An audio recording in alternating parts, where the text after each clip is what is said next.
তো জয় হিন্দ বন্ধুরা। তো তোমরা যারা 2026-এ অগ্নিবীর এক্সাম দিচ্ছ তাদের জন্য অবশ্যই ভিডিওটি খুব হেল্পফুল হবে। তো দেখো, তোমাদের যে 2025-এর ব্যাচের কিন্তু সব ফিজিক্যাল হয়ে গেছে, ঠিক আছে। তো রিমেডিক্যাল চলছে আর মেরিট লিস্ট বাকি আছে। তো এখন 2026-এ যারা দিচ্ছ তাদের জন্য ভিডিওটি অবশ্যই খুব হেল্পফুল হবে। তো তোমরা দেখো, তোমরা অনেকে কমেন্ট করেছিলে যে দাদা নোট দাও। তো নোটটা আমি ভাবছি যে চ্যাপ্টার ওয়াইজ করানোই বেস্ট হবে। তো আজ আমি ইতিহাস থেকে রেখেছি, ভারতের প্রাচীন ইতিহাস থেকে যে ফার্স্ট টপিক সেটি হলো মেহেরগড় সভ্যতা। সেই মেহেরগড় সভ্যতা থেকে কি কি প্রশ্ন হয় সেগুলি তোমাদের কাছে তুলে ধরবো। তো প্রথমেই বলে রাখি, খাতা পেন নিয়ে কিন্তু ভিডিওটি দেখো। অবশ্যই এগুলি সব খাতাতে নোট করো, কারণ এখন থেকে নোট না করলে কিন্তু পরে খুবই প্রবলেম হয়ে যাবে। তো প্রথমের প্রশ্নে আসি আমি। দেখো, প্রথমে আছে মেহেরগড় সভ্যতা কত সালে আবিষ্কৃত হয়, ঠিক আছে, অর্থাৎ এটি কত সালে আবিষ্কার করা হয়। এটি দেখো, তোমাদের উত্তর হবে 1974 সালে। এর পরের প্রশ্ন দেখো, মেহেরগড় সভ্যতার আবিষ্কারক কারা, অর্থাৎ গবেষণা করেছিল, খুঁজে বের করেছে এরকম দুজন ব্যক্তি আছে। সেটি প্রথম তিনি হলেন জাফর জারিফ, এবং দ্বিতীয় ব্যক্তি রিচার্ড মিডো, ঠিক আছে, এই দুজন ব্যক্তি। তারপরে দেখো 3 নম্বর প্রশ্ন, মেহেরগড় সভ্যতার ধ্বংসাবশেষ সম্পর্কিত প্রথম গবেষণা নিবন্ধন প্রকাশিত হয় কোন পত্রিকায়, অর্থাৎ এই যে গবেষণার ধ্বংসাবশেষ হয়, যে গবেষণা করে বের করেছিল সেটি কোন পত্রিকায় প্রথম প্রকাশিত হয়। না, এটি হবে সায়েন্টিফিক আমেরিকান, ঠিক আছে, সায়েন্টিফিক আমেরিকান। তারপরে দেখো, মেহেরগড় সভ্যতার গুরুত্বপূর্ণ কেন্দ্রগুলি কি কি। প্রথমে 3টি এখানে তোমরা কেন্দ্র দেখতে পাবে, ঠিক আছে। তো মেহেরগড় সভ্যতার গুরুত্বপূর্ণ কেন্দ্রগুলি কি কি।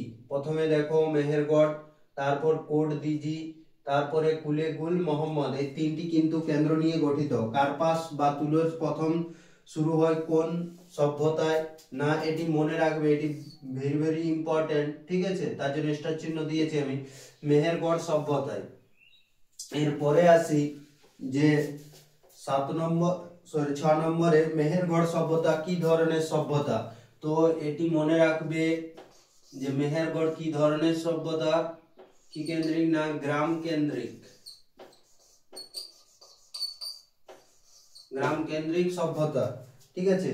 এরপরে আসি যে মেহেরগড় সভ্যতা কোন যুগের সভ্যতা। এটি মনে রাখবে, মেহেরগড় সভ্যতা নব্যপ্রস্তরের যুগের সভ্যতা। এরপরে দেখো, মেহেরগড় সভ্যতা বর্তমান কোন দেশে অবস্থিত। এটি কিন্তু বর্তমান পাকিস্তানে অবস্থিত। বারবার বলছি, এগুলো কিন্তু নোট করে নিও। তারপরের প্রশ্ন 9 নম্বর প্রশ্ন যদি দেখি আমরা, তো 9 নম্বর প্রশ্নে রয়েছে যে কোন নদীর তীরে মেহেরগড় সভ্যতা গড়ে উঠেছিল, ঠিক আছে। এটির উত্তর হবে তোমাদের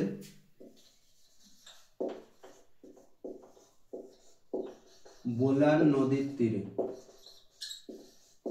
এই বোলান নদীর তীরে কিন্তু অবস্থিতর কারণে মেহেরগড় সভ্যতার যে 3টি জায়গা খুবই বিখ্যাত, এগুলো কি জন্য, না আবার কিসের জন্য, এই নদীর জন্যই কিন্তু তোমাদের যে কার্পাস, এখানে কিন্তু কার্পাস চাষটা এই জন্যই বিখ্যাত, ঠিক আছে, এই বোলান নদীর তীরে অবস্থিত।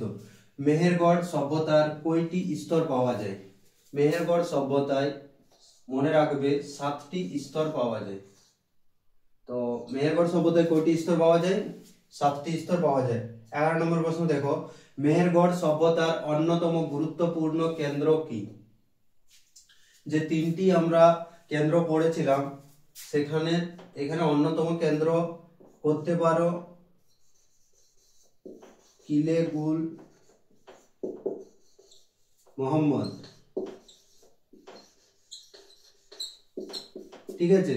তো দেখো, প্রশ্নটি এইভাবেও কিন্তু ঘুরিয়ে দিতে পারে, তার জন্য আমি এরকম একটি প্রশ্ন তোমাদের কাছে তুলে ধরেছি। যেমন দেখো, এখানে দিয়েছে যে কোট দিজি, তোমরা জানো যে 3টি কিন্তু মেহেরগড় সভ্যতার অন্যতম গুরুত্বপূর্ণ কেন্দ্র, মেহেরগড়, কিলে গুল মোহাম্মদ, আর একটি কি না কোড দিজি। তো প্রশ্নটি যেভাবে ঘুরিয়ে দিতে পারে তার জন্য একটি প্রশ্ন রেখেছি, কোড দিজি কোন সভ্যতার একটি গুরুত্বপূর্ণ কেন্দ্র।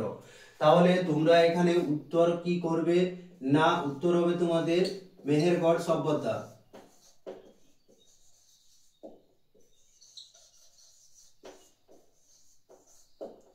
তারপর প্রশ্ন দেখো 13 নম্বর, মেহেরগড় সভ্যতা কত বছরের প্রাচীন সভ্যতা। তো এটি মনে রাখবে যে নব প্রাচীন প্রায়, ঠিক আছে, প্রায় কথাটি থাকবে প্রাচীন, ঠিক আছে।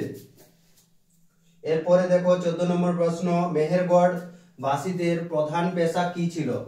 না, ইনাদের কিন্তু প্রধান পেশা ছিল কৃষি, কৃষিকাজ বা কৃষি, প্রশ্ন অপশনে থাকবে।